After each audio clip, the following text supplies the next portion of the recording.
Welcome to garam garam Bezawada రుచిలో ఈరోజు వంకాయ ములక్కాయ కర్రీ చేసుకుందామండి. ఈ వంకాయ ములక్కాయ కర్రీ ఎలా చేయాలో చూద్దామండి. నీళ్ళల్లో కొంచెం సాల్ట్ వేసుకోవాలండి.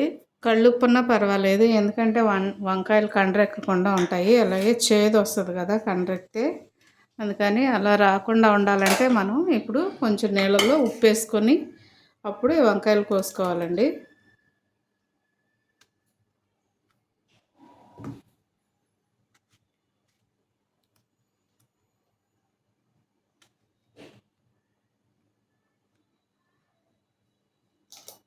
ఇలా వంకాయలన్నీ కూడా మనం నీళ్ళల్లో కోసి వేసుకోవాలి, లేకపోతే చేదుకుతాయండి. జాగ్రత్త, వంకాయలు కోసేటప్పుడు తప్పకుండా సాల్ట్ వేసుకోండి.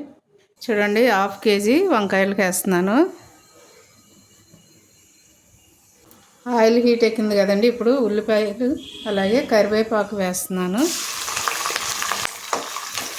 ఇవి కొంచెం బాగా వేగిన తర్వాత మనం అప్పుడు వంకాయలు వేసుకుందాం.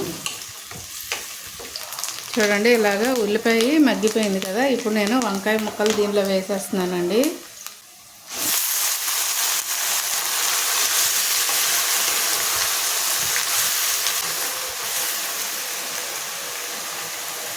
దీనిలోనే తగినంత సాల్ట్ వేసేసుకోండి.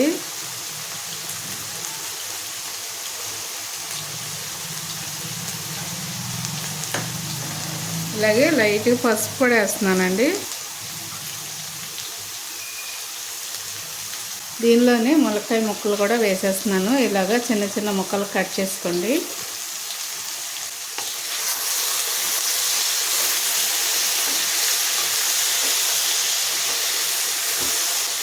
స్టవ్ మీడియంలో పెట్టేసి మూత పెట్టేయండి, చక్కగా మగ్గిపోతుంది. చూడండి, దీనిలో ఇప్పుడు నేను టమాటాలు అండి, 3 టమాటాలు సన్నగా కట్ చేసి పెట్టుకున్నాను, అవి వేసేస్తున్నాను. ఇవి కూడా కలిపేసి మూత పెట్టేస్తే చక్కగా కూర కూడా టేస్ట్ బాగుంటుందండి. ఎంత మగ్గితే అంత బాగుంటుంది. ఇది రైస్లో అయినా తినవచ్చు మనం, లేదంటే మనం తినగలిగితే చపాతీలోనైనా తినచ్చండి. ఇప్పుడు తగినంత కారం వేస్తున్నానండి. కారం కూడా చూసేసుకోండి.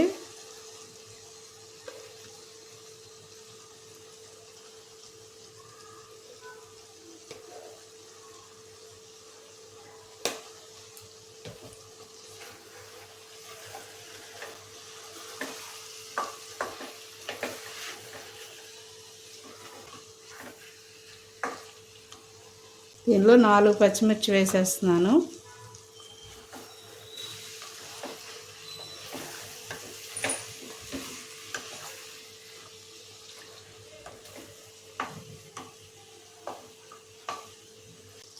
చూడండి, దీనిలో కొంచెం చింతపండు వేస్తున్నానండి. నేను ముందుగా ఇది పిండి పెట్టాను, రసం వేసేస్తున్నాను. చింతపండు రసం కొంచెం చాలండి, ఎక్కువ అక్కర్లేదు. సో దీనిలో కూడా తగినంత వాటర్ వేసేస్తున్నాను.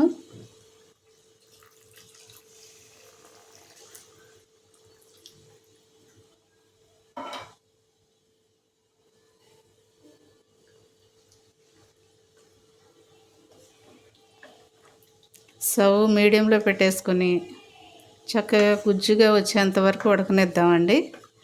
ఈ వాటర్ అంతా కూడా ఇంకిపోయేంత వరకు ఉడకనిద్దాం, ఎందుకంటే ములక్కాయ ఉడకాలి కదా, అందుకే ఇంత వాటర్ వేసాను. ఒకవేళ ములక్కాయ వేయకుండా వండుకుంటే కనుక ఇంత వాటర్ అక్కర్లేదు, తక్కువగా వేసుకోండి. సాల్ట్ ఒకసారి చూసుకోండి సరిపోయిందో లేదో. చూడండి, కర్రీ చాలా బాగుంది కదండి, కలర్ఫుల్గా ఉంది. టేస్ట్ కూడా చాలా బాగుంటుందండి వంకాయ ఎప్పుడు కూడా, ఎందుకంటే ఈ పొడవు వంకాయ టేస్ట్ బాగుంటుందండి. తమిళనాడులో అయితే ఈ వంకాయ దొరకదు, మనకి ఆంధ్రాలో కాబట్టి ఎక్కడంటే అక్కడ దొరుకుతుంది, ఫ్రెష్గా దొరుకుతాయి. కానీ తమిళనాడులో ఒక సంత పెట్టినప్పుడు మాత్రమే దొరుకుతాయండి, ఎప్పుడన్నా అది ఈ మధ్య దొరుకుతున్నాయి. కానీ మనకు ఆంధ్రాలో అయితే చక్కగా మంచి ఫ్రెష్ వంకాయ, ఈ పొడవు వంకాయ దొరుకుతుంది.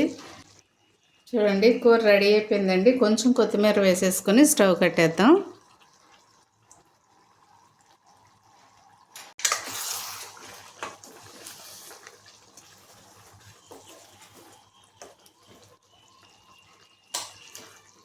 చూడండి, వంకాయ ములక్కాయ అండి, చాలా చాలా టేస్ట్గా ఉంటుందండి.